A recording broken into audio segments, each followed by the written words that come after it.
उत्तर प्रदेश के मिल्कीपुर विधानसभा उपचुनाव में जबरदस्त प्रचार के बावजूद समाजवादी पार्टी की हार हुई है। भाजपा के चंद्रभानु पासवान ने सपा के अजीत प्रसाद को मात देकर मिल्कीपुर का ताज अपने नाम किया है। समाजवादी पार्टी की हार के बाद सपा सांसद अवधेश प्रसाद ने चुनाव आयोग और बीजेपी पर हमला बोला है। अवधेश प्रसाद ने कह दिया, मिल्कीपुर में मतदान के दौरान गड़बड़ की गई। अगर मिल्कीपुर में स्वतंत्र रूप से मतदान होता तो यहाँ इतिहास बन जाता। भाजपा के जनादेश को चश्मे से देखना पड़ता है।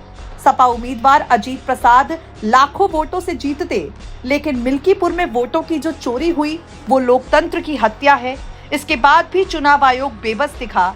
मैंने अपने 50 साल के राजनीतिक जीवन में ऐसा पहली बार देखा है। मिल्कीपुर सीट पर उपचुनाव की मतगणना से पहले रुझान में कमल खिलने लगा तो समाजवादी पार्टी के चेहरे मुरझाने लगे। इस सीट पर भाजपा के चंद्रभानु पासवान ने सपा के अजीत प्रसाद के लंबे अंतराल से हराया है।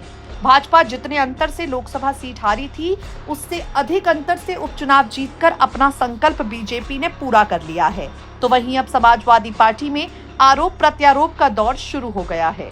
समाजवादी पार्टी इस पूरी हार को लेकर सीधे जो जिम्मेदार ठहरा रही है वो चुनाव आयोग को ठहरा रही है।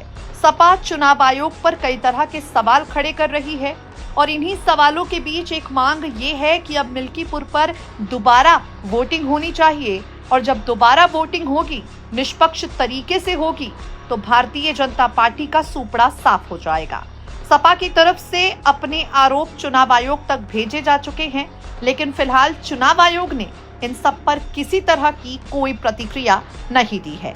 अखिलेश यादव ने भी मिल्कीपुर हार के बाद जो पहला बयान जारी किया, उस बयान में यही कहा है कि मिल्कीपुर में बूथ कैप्चरिंग हुई है, मिल्कीपुर में जनता के विश्वास को ठगा गया है और जिस तरह से मिल्कीपुर में धांधली हुई है उसी का नतीजा है।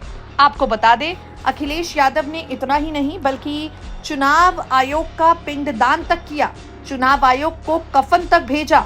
इसके बाद मिल्कीपुर के जो चुनावी नतीजे आए हैं उससे अखिलेश यादव को बड़ा झटका लगा है।